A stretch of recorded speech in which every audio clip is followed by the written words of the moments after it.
Mbeng. Mbeng qui va chercher Geoffrey Durban, il n'y a pas de position de hors-jeu. Geoffrey Durban qui va rentrer dans la surface de réparation face à Walid Diouf. Geoffrey Durban pour Capo Silva. Oh là, l'énorme occasion! L'énorme occasion, c'est la première très grosse situation.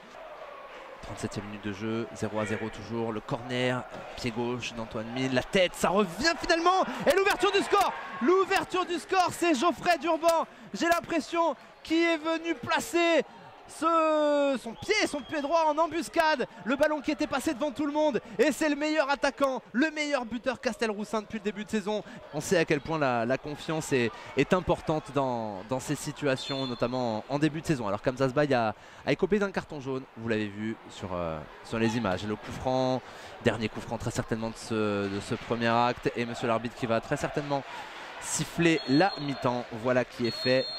1-0 pour la Berrichonne de Châteauroux. Le danger arrive sur la cage de Konaté. Le corner bien frappé, ça passe devant tout le monde. Et l'égalisation! L'égalisation, c'est le capitaine, c'est Formose Mendy qui vient égaliser un petit peu comme le premier but de Geoffrey Durban en première période. Un coup franc, un corner qui vient de la gauche, le ballon qui passe devant tout le monde. Et il y a 5 minutes, ils étaient en grande difficulté encore les Nîmois. Et là, ils vont peut-être faire le break avec Mendy encore une fois. Oh, quelle occasion! Quelle énorme occasion! On va la revoir, Philippe. Soit le pied gauche de Piccolo ou le pied droit de Diallo. Piccolo qui attendait l'appel de Diallo. Finalement, il va pouvoir remettre tout ça dans la boîte. C'est bien frappé. Penalty pour le Nîmes Olympique. Penalty! Alors là, il y a eu un duel. Et c'est Doucouré qui va tenter d'aller chercher son premier but de la saison. Mahamadou Doucouré pour le penalty. S'il était transformé, de penalty peut faire énormément de bien. Doucouré face à Konaté. Doucouré qui s'élance. Et Doucouré qui transforme ce penalty. Ça fait 2-1 pour le Nîmes Olympique. Et la joie de Mahamadou Doucouré et les supporters nîmois debout dans le stade des Antonins. Prendre tout son temps évidemment pour se dégager. Il y a quelques minutes c'était Konaté qui prenait son temps. Là cette fois ce sont les Nîmois, cette bonne guerre, qui vont essayer de grappiller, de gratter quelques secondes.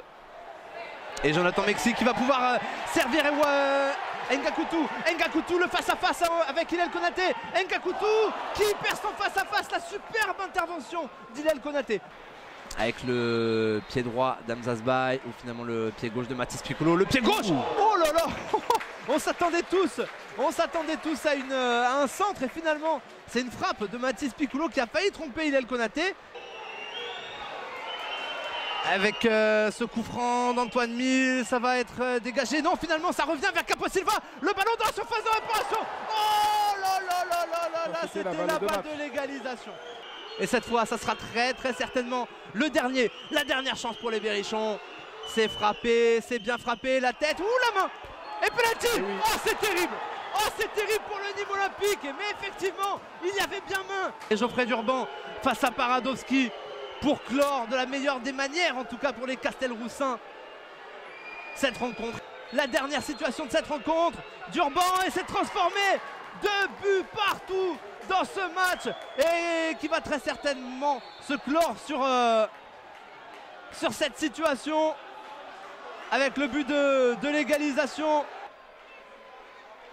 C'est frappé, c'est bien frappé et finalement les Castelroussins qui vont pouvoir se dégager à moins que le ballon revienne. Attention au contre et monsieur l'arbitre qui siffle la fin de cette rencontre. 2 buts partout